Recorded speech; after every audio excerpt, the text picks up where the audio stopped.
tratta di brutti ma buoni, quindi di biscottini croccanti, molto friabili, con base alle nocciole. Come dice la parola stessa, il nome stesso, brutti ma buoni, perché si tratta di un biscottino dalla forma molto irregolare, brutta per l'appunto, ma buono perché questo quantitativo importante di nocciole all'interno della ricetta li rendono molto invitanti. È una ricetta che ha origini a Borgomanero, è un piccolo comune in Piemonte. Utilizziamo quindi una base di meringa, quindi albume montato con zucchero, dove poi si vanno ad aggiungere in un secondo momento le nocciole. Si passa questa preparazione su fuoco in modo che si compatti bene il composto e poi si vanno a fare questa forma, si va a dare questa forma con 2 cucchiai e si cuoce il tutto in forno. Iniziamo con il montare l'albume. Quindi trasferisco l'albume in planetaria e, come per una comune meringa, iniziamo montando. Quando l'albume crea la schiuma, iniziamo a inserire lo zucchero, magari in 2 fasi, quindi una prima parte inizialmente e una seconda parte all'ultimo. In questa lavorazione io ho previsto della granella di nocciole, che comunque ho fatto tostare per esaltare il gusto e il profumo, e alcune nocciole intere, quindi per lasciare anche una consistenza diversa. Alcune nocciole intere che ho fatto tostare e poi ho schiacciato grossolanamente con il batticarne. Posso unire queste nocciole in modo che le amalgamiamo poi tutte insieme. Allora, l'albume ha formato la schiuma, quindi iniziamo con una parte di zucchero. Trattandosi di biscotti secchi, hanno anche una buona conservabilità, quindi in un contenitore chiuso ermeticamente si conservano per una settimana.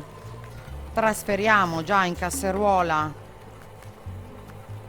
visto che dobbiamo comunque farli passare col calore, quindi stacchiamo e assembliamo il tutto. Li unisco direttamente nella casseruola e accendiamo la piastra per cercare di compattare al meglio la preparazione. Quindi ci spostiamo su una teglia che è stata rivestita di carta da forno e andiamo a dare la forma.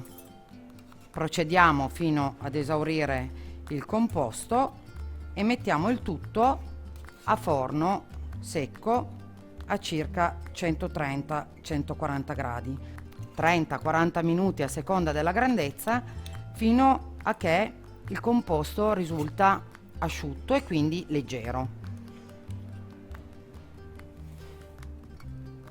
Partiamo con la preparazione del bunette, quindi un classico dolce piemontese, un dolce al cucchiaio che parte da una base come per un creme caramel, quindi una preparazione a base di uova e zucchero.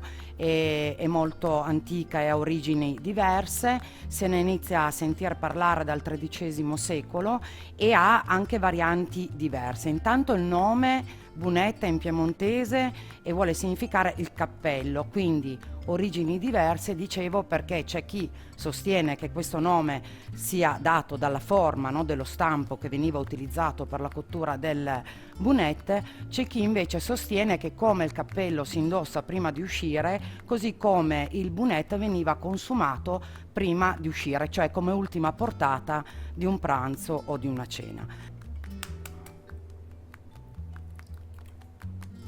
Ho sbattuto le uova con lo zucchero, ho unito il cacao,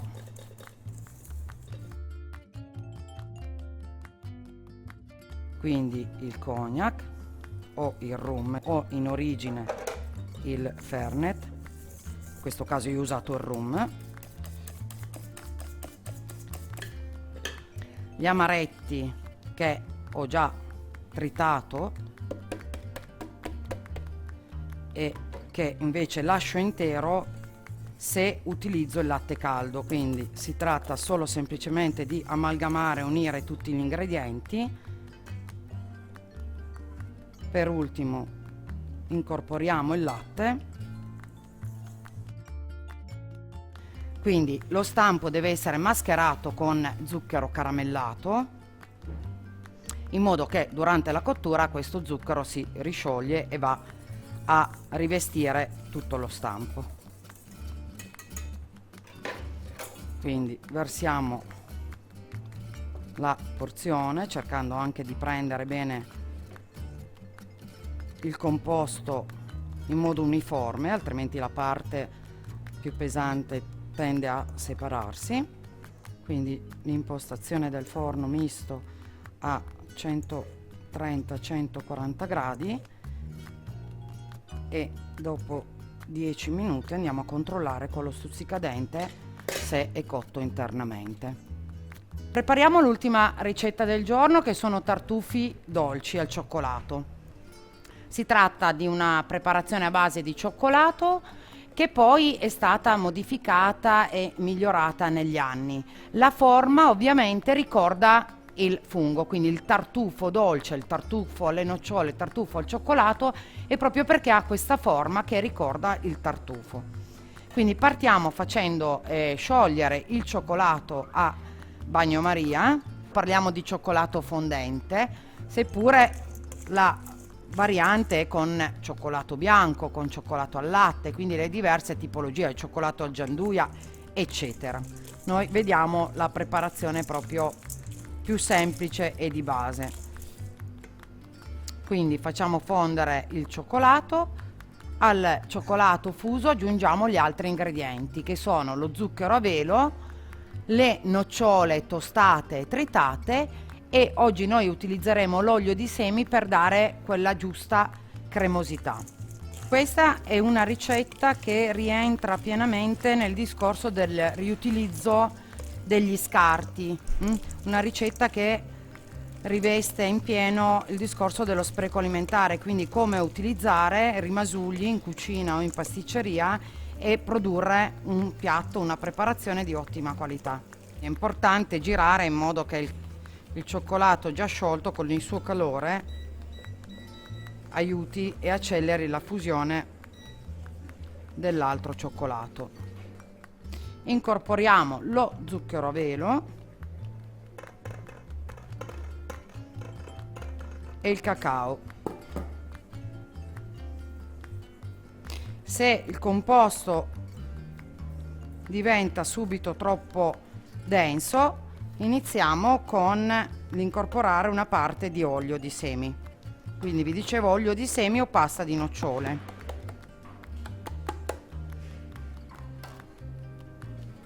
E continuiamo girando.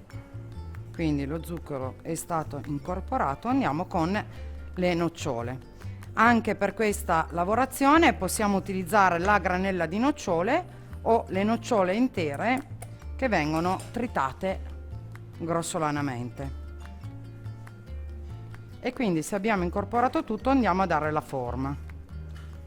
Proviamo quindi a farne qualcuno e l'altro invece aspettiamo un pochettino che si raffreddi il cioccolato, in modo che rimane di un'altra consistenza. Metto i guanti perché con il cacao ci si sporca notevolmente, e lo facciamo passare nel cacao. Quindi il tartufo può essere di questa forma irregolare, dicevamo, o avere proprio una sfera, quindi ben arrotolato. Quindi si procede in questo modo fino al completo utilizzo di tutto il composto. Si mette in abbattitore perché si rapprendano. Dopodiché, fase finale, una volta rappreso, quindi il cioccolato ritorna solido, si passano al setaccio per togliere tutto il quantitativo di cacao in più. Abbattiamo e ci troviamo dopo per concludere e vedere la presentazione finale delle 3 ricettine.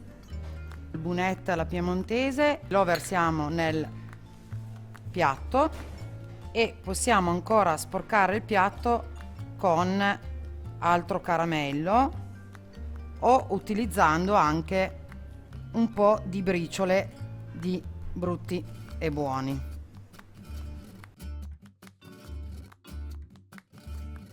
Poi abbiamo preparato i Brutti Buoni, questo è il risultato, una leggera colorazione, però rimangono comunque dei biscottini molto asciutti all'interno e friabili, che si presentano in questo caso in un'alzatina o in un piattino o come piccola pasticceria da servire con il caffè finale. Abbiamo preparato i tartufi, possiamo servirli accompagnando il caffè finale.